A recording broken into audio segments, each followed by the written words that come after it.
का हो पाकिस्तान अब बोला कहाँ गए तोहार बोलिया, और चाचा लोग तोहन लोगन का कहाँ गए बोलिया। तो 1:51 पर जैसन कि आप लोग जान रहा हवा कि भारतीय सेना के द्वारा एगो ट्वीट कल गए कि जस्टिस इज सर्व्ड। तो एकर मतलब का रहे? तो भैया लोगन ये आतंकवादी लोग खा पी के मौज मस्ती में एकदम सुतल रहना है कि सवेरे फिर ट्रेनिंग करब, ओकरे बाद जब भारत के खिलाफ हमके भेजल जाई तो हमला करब। तो इन्ह लोगन के ना पता रहे कि ई रात में जौन सुतत हमें ई अगला सवेरा ना देख पाई हैं। इन्ह लोगन के जौन सवेरा देखे के मिली वो 72 हुरन के पास देखे के पड़ी। तो मोदी जी इन्ह लोगन के 72 हुरन के पास भेज दिले हमें, और ये ऑपरेशन का नाम रहा सिंदूर।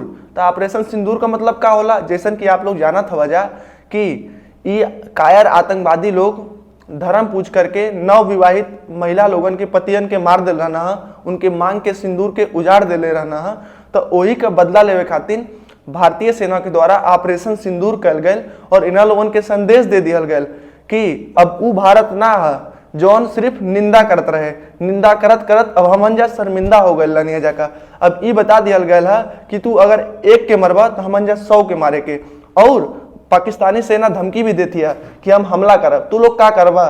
तू लोग भैया अपने देश के जनता के रोटी खाए के दे दा, उहे तोहन लोगन के लिए बहुत है। तू लोग हमला करे के औकात ना बा। ये लोग जब हमन जाकर सेना हमला कैला ना तो ये लोग F-16 और JF-17 नाम के विमान से भी हमला करे कोशिश करी ना हमन जाके सेना के पीछे। तो भैया लोगन इन्ह लोगन के तरह तो हमन जाकर एयर डिफेंस सिस्टम रहे ना।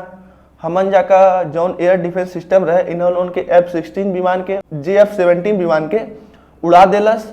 और भैया लोगन अभी लोग कहीं का मुंह दिखावे लायक ना हमें लोग, और गीदड़ धमकी देत हमें लोग, और ये लोग कुछ ना कर पाएंगे। अगर ये लोग कुछ करे के सोचत भी हमें तो हम बता देते हैं कि इन्ह लोगन का अब देशवे खत्म हुई। एक तरफ से बलूचिस्तान हटी और दूसरी तरफ से सिंध हट जाई, बस बची तो सिर्फ इनका एक छोटा सा पाकिस्तान। हम सभी भारतीय लोगन के का करे के चाहिए? तो हम सभी भारतीय लोगन के अपने देश का सपोर्ट करे के चाहिए। कोनो भी ऐसा बात ना बोले के चाहिए जिससे देश में ये लगे कि एकता ना बा। तो सब लोगन के मिलके अपने देश के सेना का साथ देवे के है, और कोनो भी ऐसा स्थिति आवे तो हम सब लोगन के लड़े के है।